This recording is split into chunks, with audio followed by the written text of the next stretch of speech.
Hi, I am Dr. Felice Gersh, and I'm an integrative OBGYN physician. What I want to discuss with you is a really important topic. I'm going to give you my 5 top tips for dealing with fatigue related to perimenopause and menopause. Well, what is fatigue? Well, if you're in perimenopause or menopause and you feel like someone unplugged your battery, you are not alone. That is what real fatigue is like. It affects your whole body. It means that even if you get sleep, you don't feel rested. And it's not the same as being sleepy because sleep doesn't fix it. You can feel just drained, just doing routine things. You just don't have the energy. It's really like someone unplugged your battery, like I said. And it's like, where's the energy source? It's like, plug me in. It's a total body experience.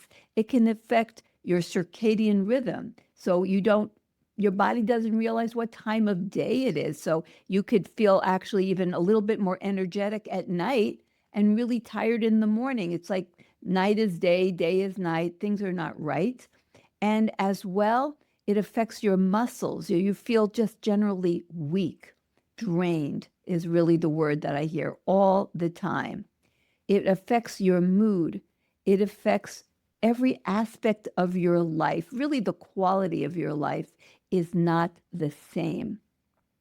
And it involves what are called these little organelles. They're what's in every cell to create energy, your mitochondria. And we're going to talk about why it is that perimenopause and menopausal women have low energy production from their mitochondria, and of course, what to do about it. Because that's really part of the big takeaway message is that there are actionable steps that you can take that all women in perimenopause and menopause can take to basically re-energize their body, starting at the cellular level. Now, let me tell you that what I'm talking about today is such an important topic that I wanted to share all of this with you. And everything that I share, they're my own words, my own thoughts. But this particular program is being sponsored by a wonderful company that I work for called Wonderfeel. And they make a product that's called Younger. It's NMN and some additional ingredients that I'll talk about that I feel so strongly and so positively about that I am going to talk about it. But I want to do it in the context of menopause and fatigue. A very important thing to know about fatigue is that it's a rule out diagnosis. In medicine, we do a lot of what we call the rule outs. We rule out that a symptom, which is what fatigue is, it's a symptom, it's not a disease, that the symptom is not caused by something else. For example, we should never just assume that someone who has this severe state of energy deficiency that we call fatigue is due to perimenopause or menopause. So what are some of the things that should be ruled out? And this should involve seeing a medical professional. Well, anemia, an iron deficiency. So there's anemia caused by a variety of things, often in women by a lack of adequate iron. And many women in the perimenopause will have really heavy periods that will cause even more iron depletion. So iron deficiency and anemia, both of them are overlapping but not exclusive. And you can have, like I mentioned, anemia due to other causes. So that is one of the big rule outs. Thyroid disease, it's so common in women. And of course, the autoimmune version, Hashimoto's, is 80% in women.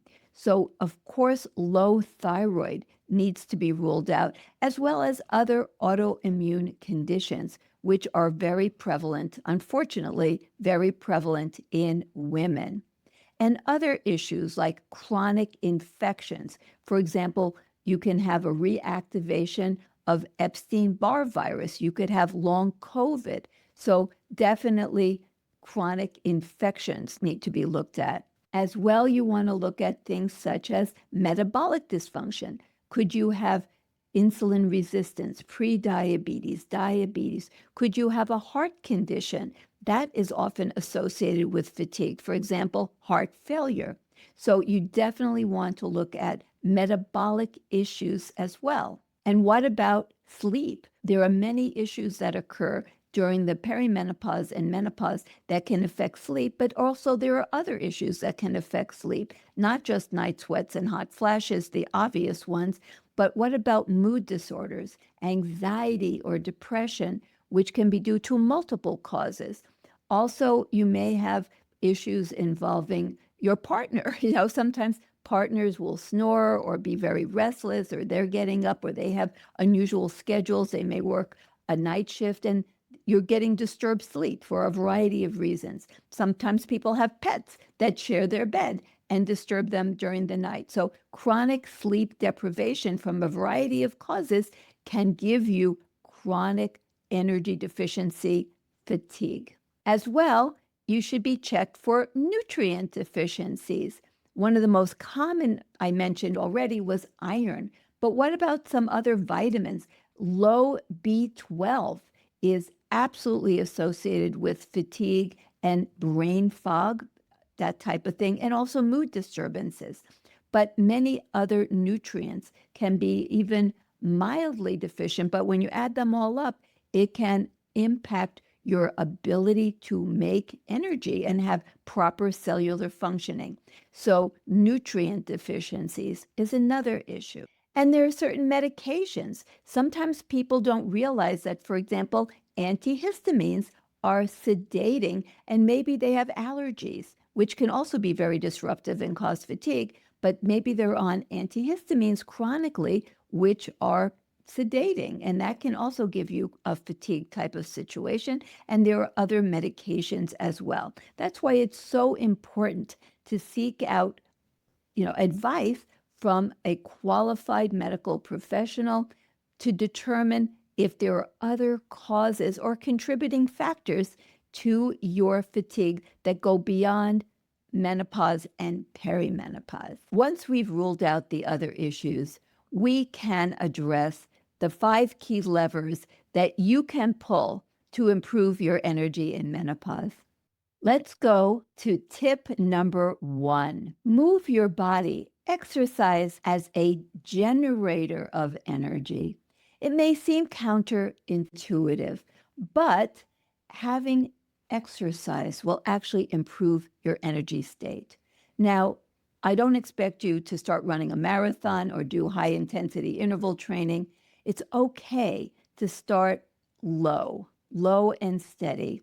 If you can do some movement every day and things that you enjoy, taking a lovely walk out in nature on a good day, taking a walk with a friend or a partner, going to a dance class, doing Zumba, go to the gym and have a cycling class or get a cycler at home, do gentle stretching, movement, yoga, do something that you enjoy and maybe make new friends. It will help you feel better and will increase your energy.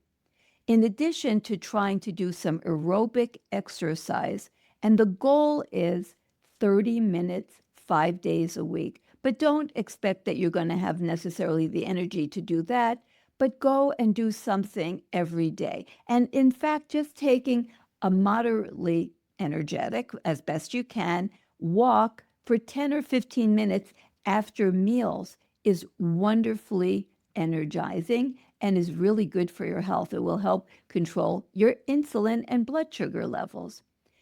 But it's also important to do some resistance training. We've got to build those muscles up. So definitely try to engage 2 to 3 times a week in doing resistance training.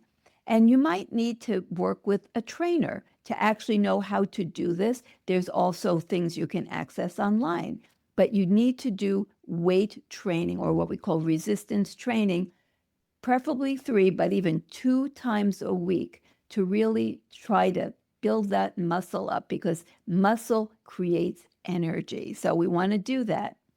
And like I said, it's okay to go slow.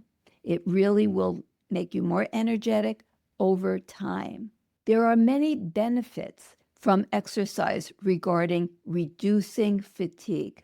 For example, it will help improve mitochondrial function. Remember, the mitochondria are the little structures in cells that create energy.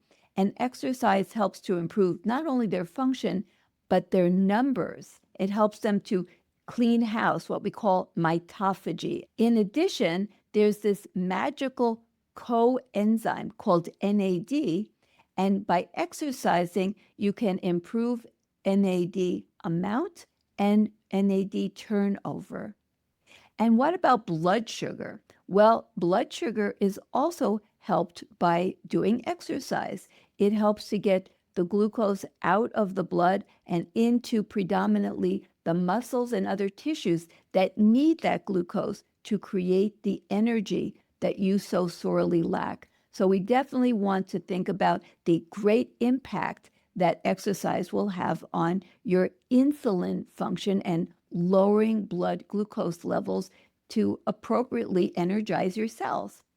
And exercise has been shown to dramatically increase sleep and mood. In fact, when they've done studies comparing the benefits of drugs like SSRIs and exercise, exercise actually won. In fact, when they looked at comparing certain drugs like metformin in terms of insulin sensitivity enhancement and exercise, once again, exercise won.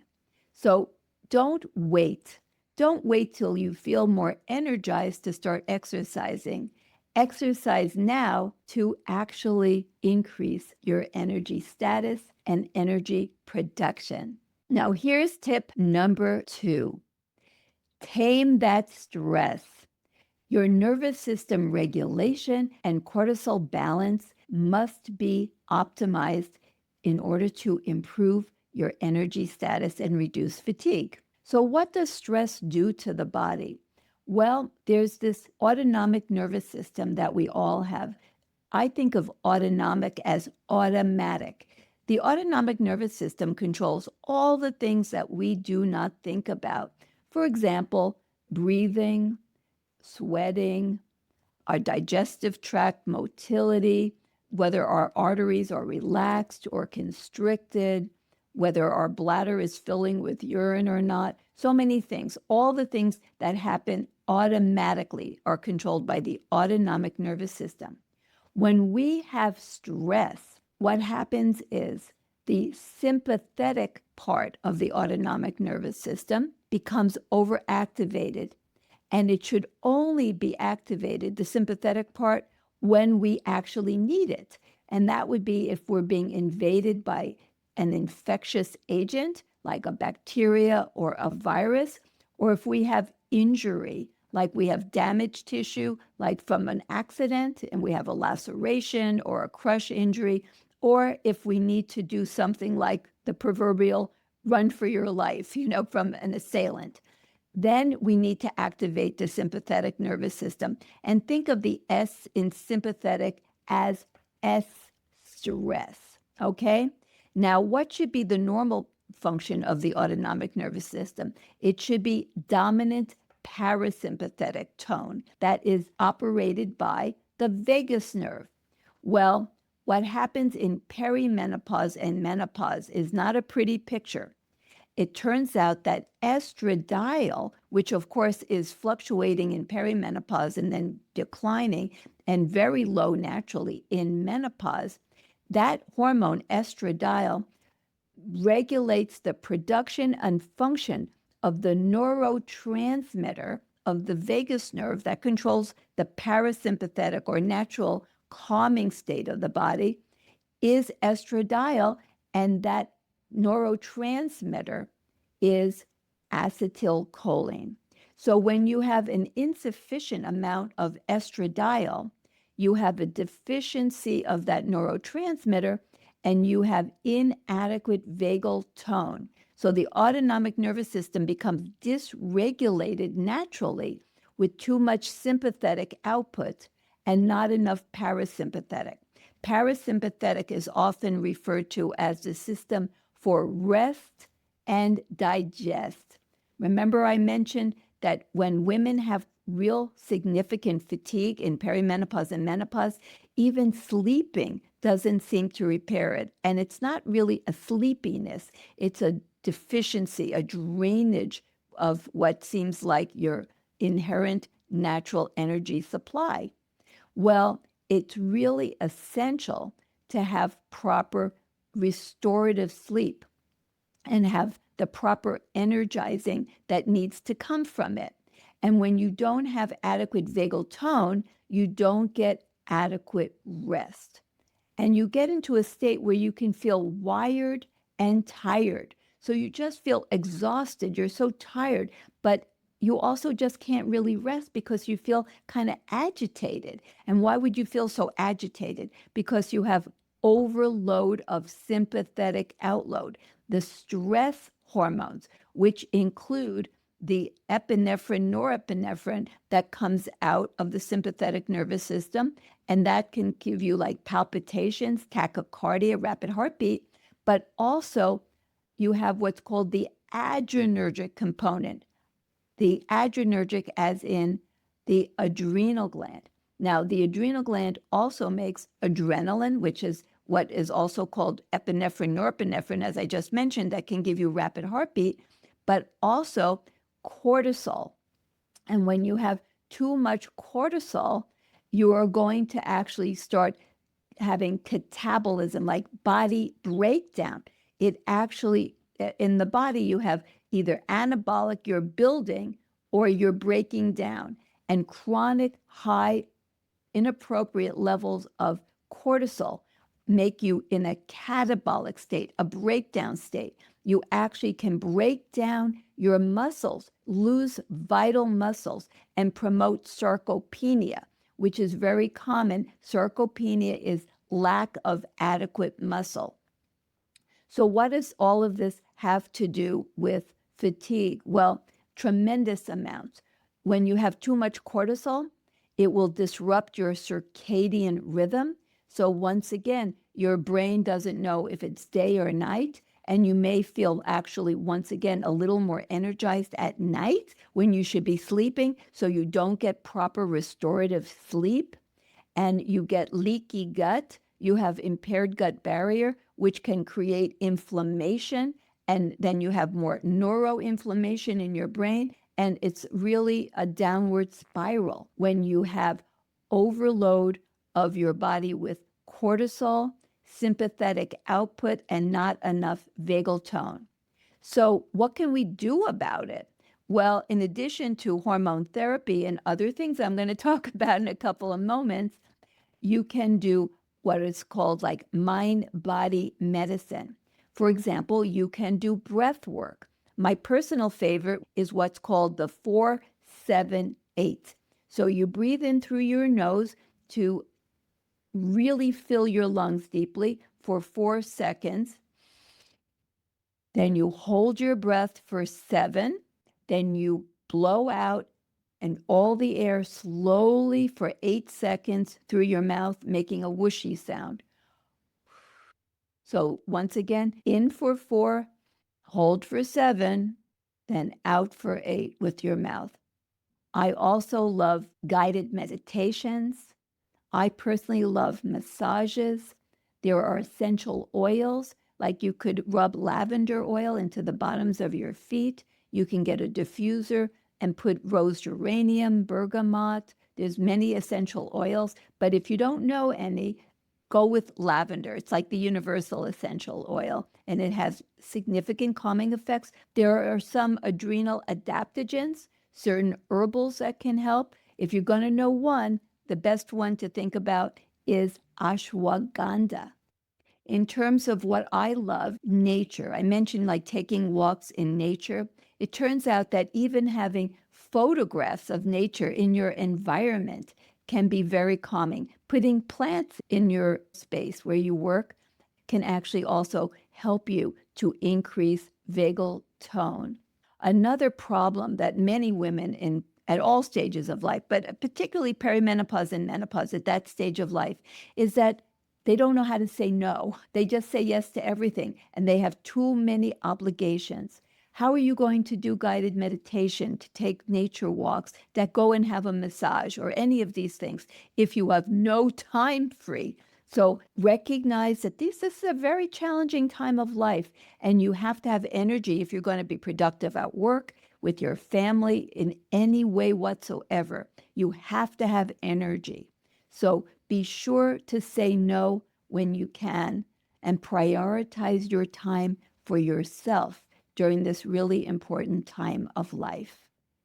And if you can't seem to manage on your own, don't hesitate to get a coach or a therapist to help you to navigate through the stresses that we all must navigate to get through life, to lead a quality life, and restore our energetic selves. Tip number 3, you need to protect your sleep and encourage your body to have adequate repair time for your brain and your body.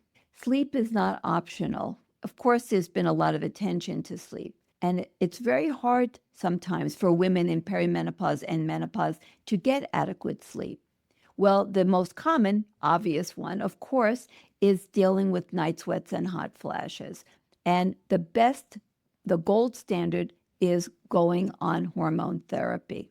So keep that in mind. There are other things that can be done, certain supplements like phytoestrogens, eating actually more organic soy products. There are pharmaceuticals. I'm not going to go through the whole litany of pharmaceuticals, but there are, for people, for example, who can't take estrogen, there are pharmaceuticals that can help, as well as the supplements that are containing phytoestrogens.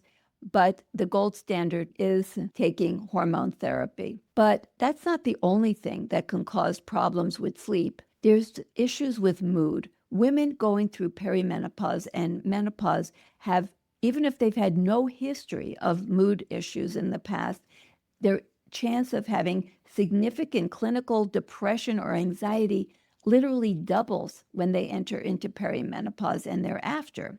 And if they've had a history like postpartum depression, or they had PMS, other issues, chronic anxiety, and so on, their risk of having a significant clinical mood disorder increases 400%.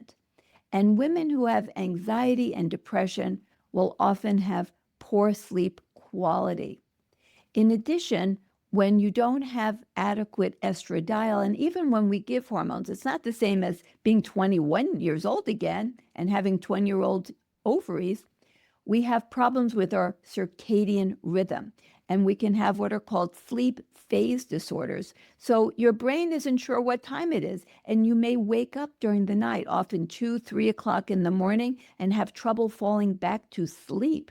And that's very disruptive. That's because your brain may think it's actually 6 o'clock in the morning when the clock says 2 o'clock in the morning. And so that's a phase disorder, circadian rhythm dysfunction, that is very common in the menopause and perimenopause. It turns out that estradiol is critical for the proper functioning of the master clock, a cluster of neurons called the suprachiasmatic nucleus that sits atop the optic nerve in the hypothalamus portion of the brain that controls our time. And so when you have what's called drifting of this master clock, you have problems maintaining proper rhythm with sleep. And that includes having different types of sleep disorders, like the onset of sleep apnea. In fact, the incidence doubles as you enter into perimenopause, and other forms of sleep disordered breathing that are not classic sleep apnea, other forms that can affect sleep as well. So all of these things are very common and often overlooked as causes of severe fatigue. So what can we do other than, of course, take hormones, which are very helpful, but remember, they're very fundamental, they're foundational, necessary, but not sufficient. We always have to do additional things. Well, we need to have a set sleep schedule. It's important to go to bed at the same time each night, preferably before 11 p.m. Even 10 p.m. is an improvement, but definitely by 11 p.m. so you can get that 2 a.m. spike of melatonin. And you got to decrease your cortisol. How are you going to do that if you're watching screens until late at night? So the blue light will keep your cortisol up and suppress your melatonin production. So you should go out when you can and see the beautiful colors of the sunset. The beautiful colors of the sunset will start lowering your cortisol and then allow your melatonin to rise. Dim the lights in your rooms as the evening progresses, if you can, because that will also allow cortisol to go down, melatonin to start coming up. When you go to sleep at night in your bedroom, try to make it really comfortable. Make sure you have good, cool air. I always like a fan. I love a little fan on me. It makes it feel like an ocean breeze. I personally sleep with a sleep mask, but you need to try to keep even a little bit of light from coming through your eyelids. Even a little light coming through your eyelids can suppress melatonin production. That's why I sleep with a sleep mask. But if you have a room that has blackout shades, that may suffice, as long as you don't have all these little electrical appliances in your room, whether it's a clock or a television that actually puts out little lights on it or something. A lot of times you go to a hotel, there's lights everywhere. So you either have to turn them off, cover them, or wear a sleep mask. And there are many comfortable ones. You get used to it. It doesn't bother me one bit sleeping with a comfortable sleep mask. Try to keep the room really cool. During the night, your body temperature should drop, your pulse should drop, your blood pressure should drop, and it helps and is facilitated if you get the temperature of your room as cool as possible, which is why, as I mentioned, I use a fan. I also, when it's cool outside, I open the window to get that cool night air into my bedroom. If you have disturbances in your bed, like a rowdy or, snoring spouse or partner, sometimes you have to say, we have a sleep divorce. You don't divorce. You just say during the night, maybe you need to be in another room or help your partner to get his or her own sleep problems addressed, okay? Also, if possible, try not to sleep with pets. Usually they disturb your sleep. If they don't, that's fine. But you don't want animals disturbing you in the middle of the night. You need that precious sleep.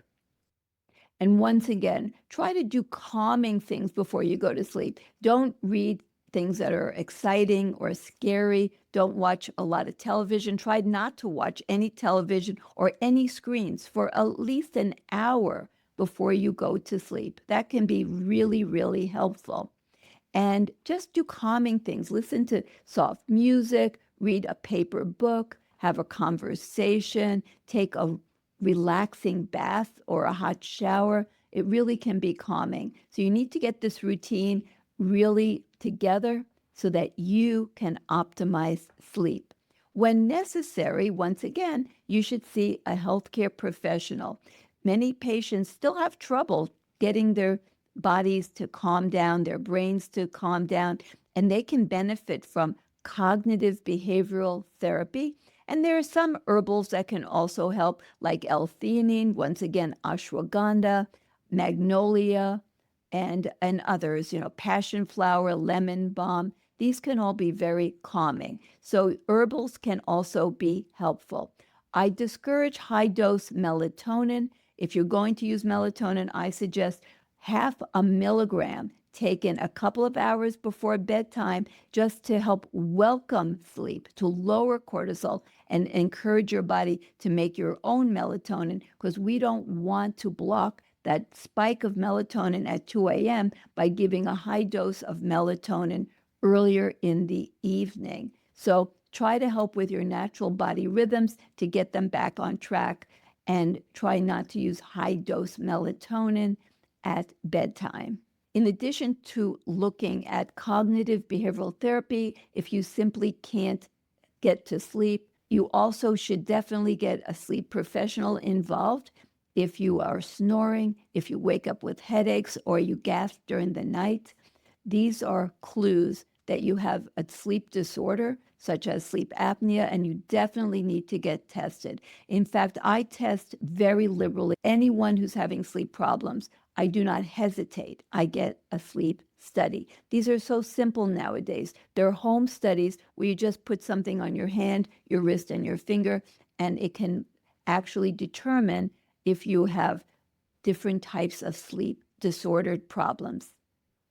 Remember, you're basically working uphill if you don't adequately address sleep. Without sleep, all the other interventions that you are working with are really not going to work as well. Like I said, you're basically working uphill. Tip number 4. I bet you knew this would happen. I'm going to talk about hormone therapy to restore hormonal balance. Supporting physiologic estradiol and progesterone is, in my opinion, really foundational to improving fatigue of perimenopause and menopause. So why is this so important? Because estradiol in particular, but don't underestimate the importance of progesterone, they're so important for every function in the body. There are receptors for estradiol in every single organ, and in particular, mitochondria. Progesterone as well have specific mitochondrial receptors. These hormones are no longer, in my book, called sex hormones. They're called life hormones because they are essential for the function of every organ system to maintain a healthy body for a quality life. Unfortunately, reproduction must end in women, not so in men, because men will never be harmed by having sperm. They're not going to be harmed if they create a conception, but women will. If women are old, and by old in terms of pregnancy terms, we call women 35 plus geriatric pregnancy patients.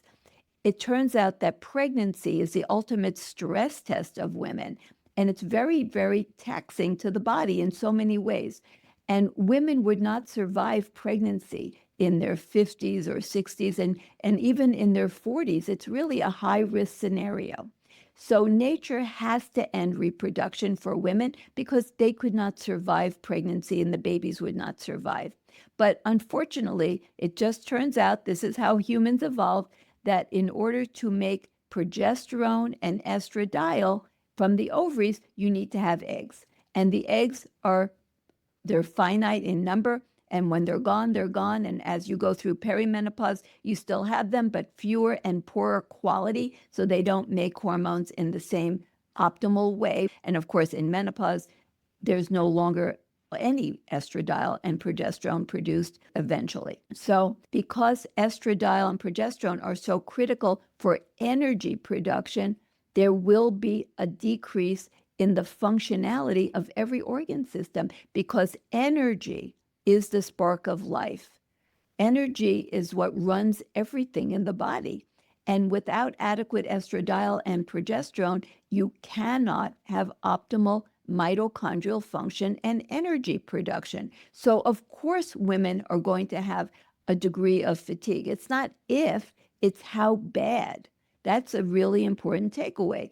All women will have some increase in fatigue and decrease in energy capability and production with the onset of perimenopause and menopause. So if we know this is happening, we understand that these hormones are critical for the creation of energy, what can we do? Well, as I said, we can prescribe them and give them back. If we're going to give them back, we want to give them back in a way that will optimize energy production. We know that as, for example, the brain is aging through perimenopause and into menopause, there is a decrease in mitochondrial function. When you go through the different stages of life, in the premenopausal years, the reproductive years, when you have high amounts of estradiol and progesterone, the mitochondria are optimally functioning. They're creating lots of ATP, that's energy.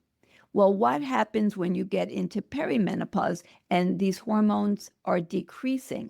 Well, then you have a reduction in the production of ATP. It turns out that estradiol is critical for the function of the electron transport chain. That is where you have oxidative phosphorylation, the creation of energy, which is preceded by the TCA cycle. And we're going to talk about this in my tip for number 5, which is going to be talking about how to optimize mitochondria from a supplement point of view. But in terms of a hormonal point of view, if you don't have enough estradiol and progesterone, you're not going to have proper functioning of the TCA cycle and the electron transport chain. So this is really important. As well, as I mentioned, in the brain, there's a lot of metabolic byproducts that are produced when you have a lot of energy production. Well, in the mitochondria themselves, you have the production as a byproduct of the creation of ATP energy. You have the production of superoxide, that's 2 oxygen molecules together, which is very toxic. And it cannot get out of the mitochondria. There's no way for it to get out. It can't diffuse out. And the only way that you can get rid of this toxic byproduct of energy production is through an enzyme system called manganese superoxide dismutase. In order for that enzyme to work properly, you need to have estradiol. So without estradiol, you can have a buildup of superoxide, which can damage and destroy your mitochondria, so you cannot make energy properly. You'll have brain fog. You'll have fatigue that is just unrelenting.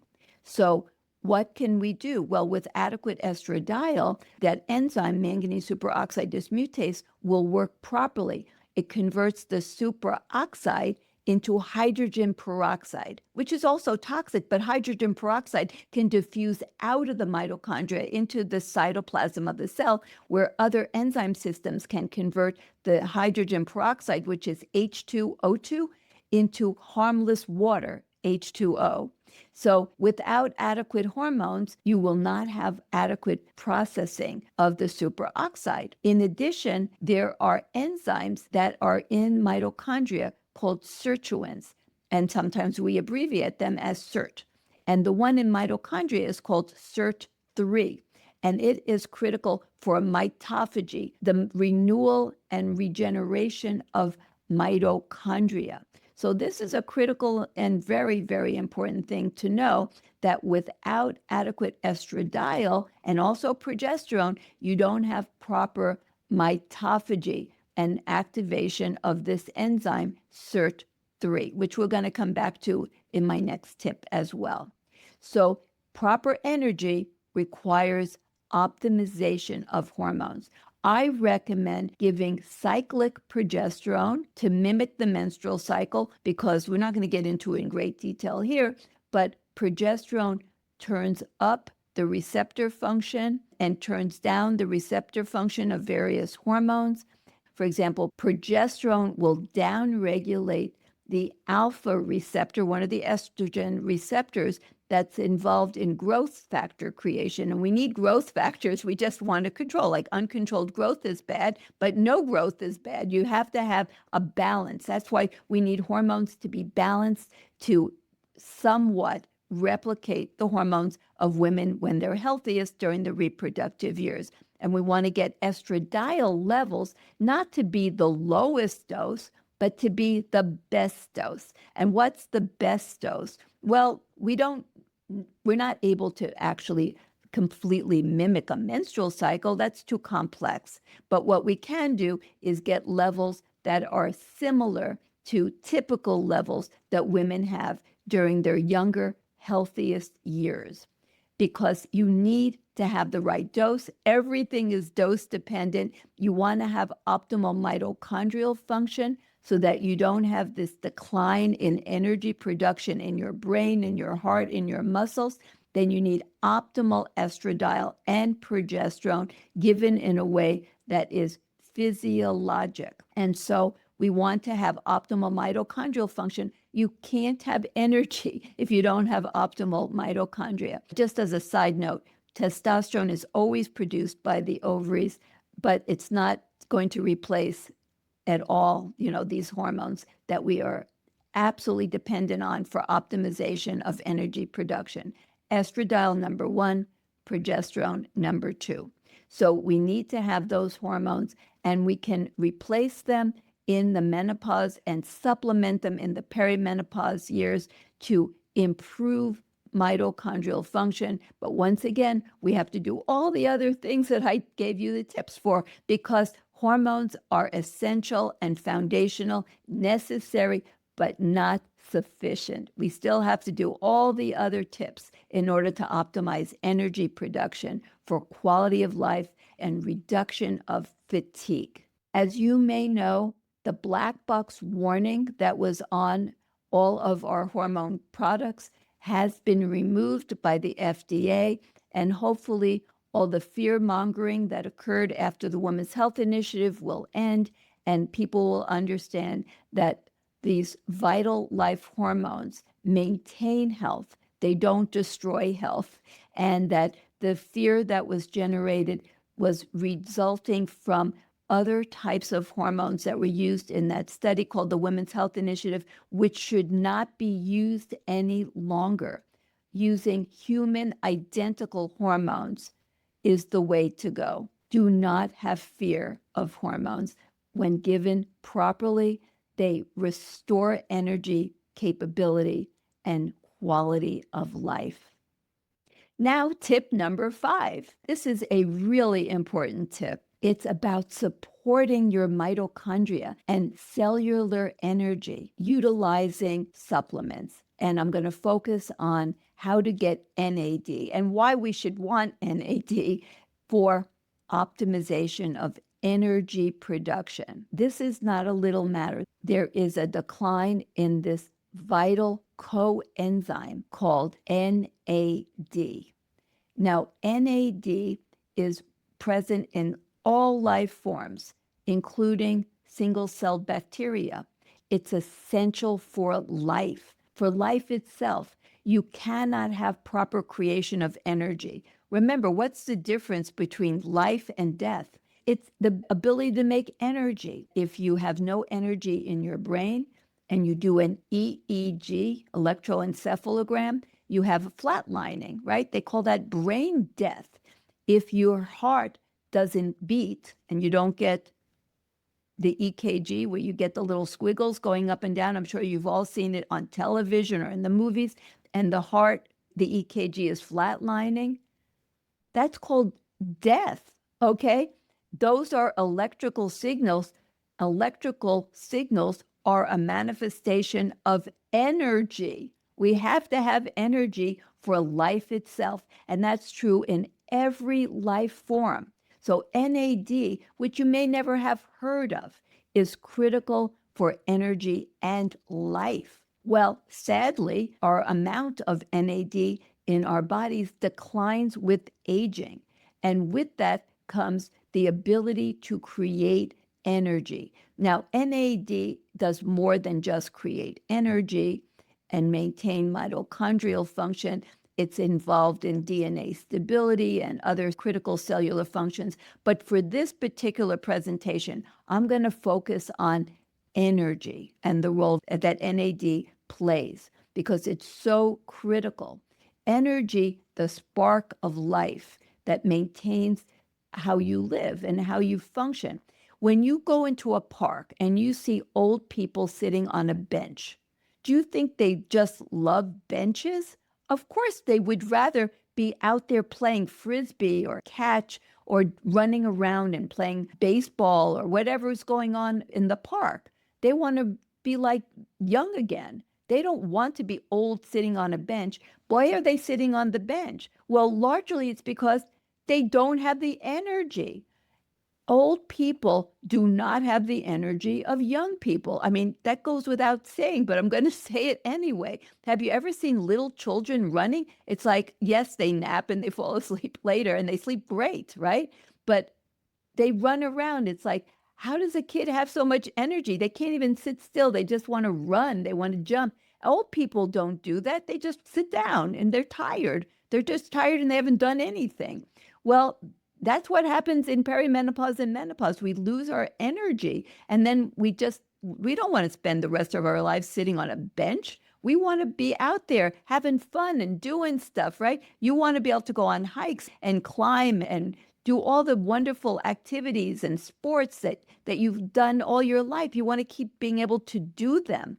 Well, that takes energy, and that takes NAD. You can think of aging as a combination of deficiencies. And one of the key deficiencies, which is not talked about anywhere enough, is a deficiency of NAD. I think of it as the spark of life. Now, I mentioned before that in mitochondria, there are certain enzymes called sirtuins, and that estradiol is really important for the function of sirtuins. I'm talked particularly about SIRT3 in mitochondria for mitophagy, mitochondrial reproduction, and renewal. Well, it turns out that NAD is critical for that exact same thing.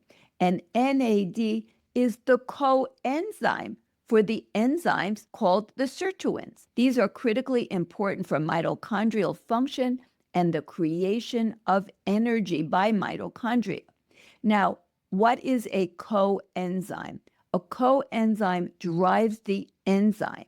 Without the coenzyme, the enzyme will not be able to do its function in a timely manner. I mean, so you have to have the coenzyme. The enzyme will not work without the coenzyme. And without NAD, you cannot have functionality of SIRT3. But NAD goes down. Estradiol goes down. Well, I've already told you we can replace estradiol. What about NAD? We can replace NAD as well, but not by giving NAD. Why can't we just give NAD? How about an NAD IV? No, you can't swallow NAD or take IV NAD and get it directly into your cell. Why is that? Because NAD cannot enter into the cell. It needs to be a precursor form of NAD. And what's a precursor? Well, there are two: NR, nicotinamide ribonucleic, and NMN, nicotinamide mononucleotide. Now, they're both precursors. Both of them can get into the cell where they can be converted into NAD and into the mitochondria. So this is really important.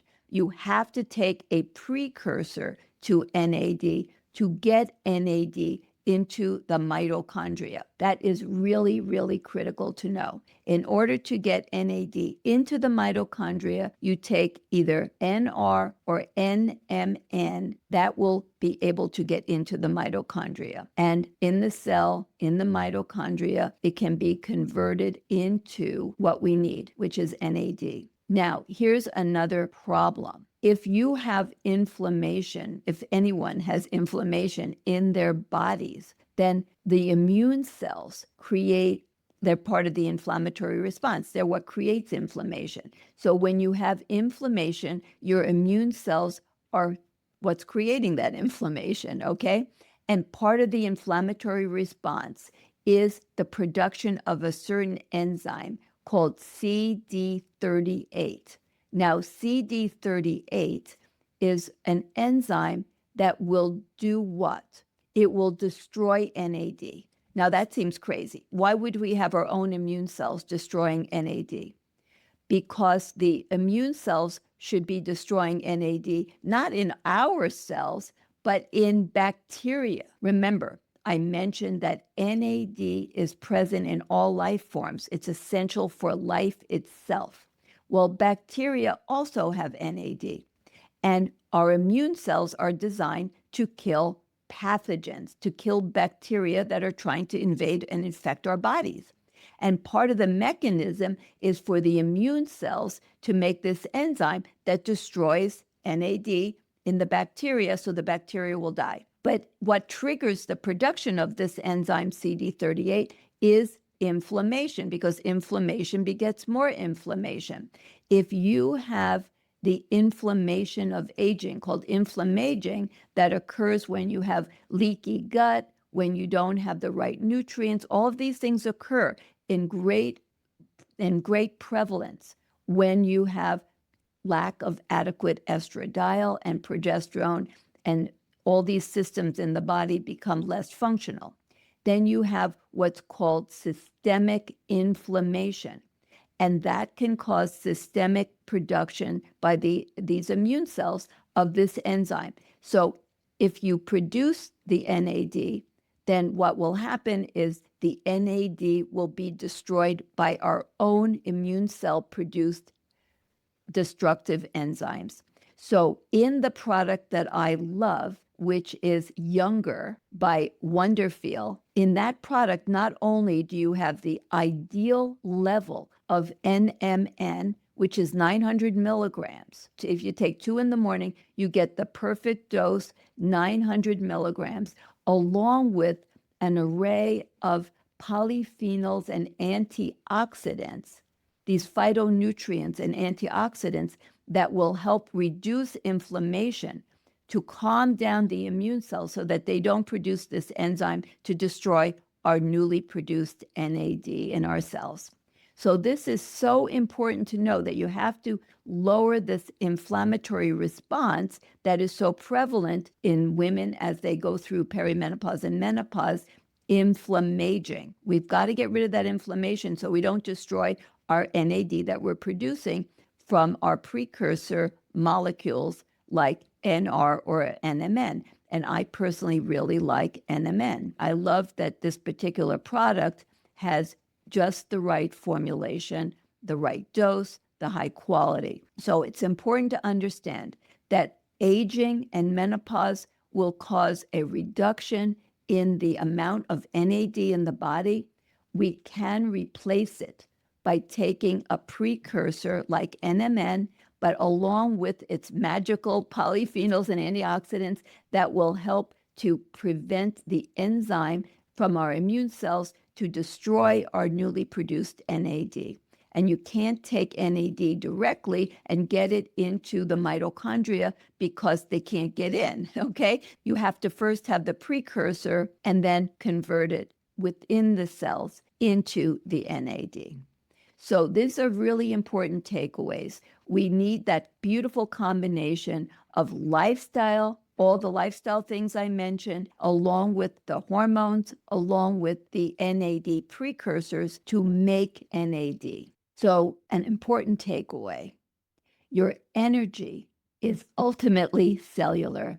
By supporting mitochondrial health and NAD, we're helping the body to use hormones and all your other efforts more effectively. So let's do a quick recap of our simple, actionable roadmap so that you can reduce fatigue to improve the quality of your life and potentially improve healthy longevity. So what are the 5 pillars? Well, exercise, move your body regularly, even in small increments.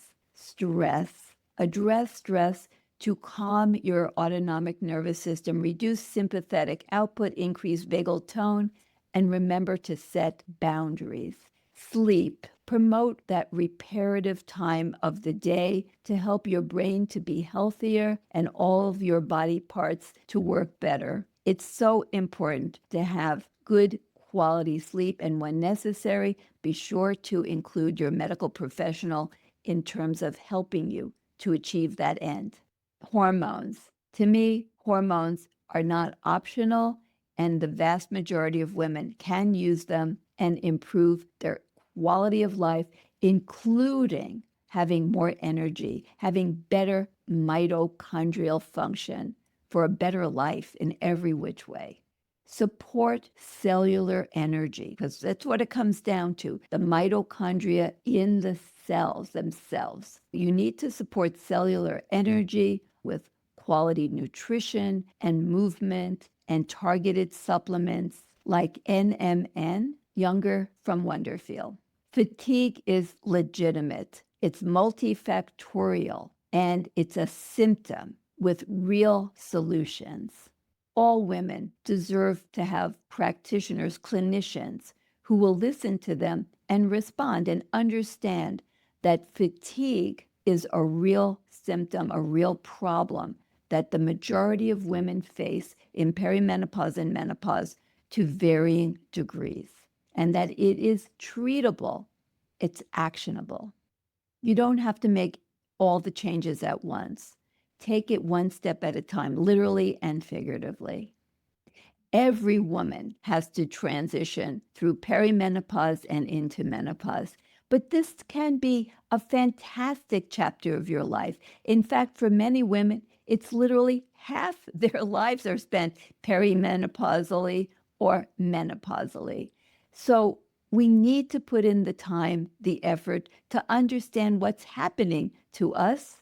If you're the physician, to understand what's happening to your patients, so that every woman can have vibrancy, energy, cognitive function, good heart health, all the things that make for a quality of life and healthy longevity. Every woman deserves this, and that includes you. So, in conclusion, menopause can be looked at not as the end, but as the beginning of a new vibrant chapter to enjoy and have a great quality life.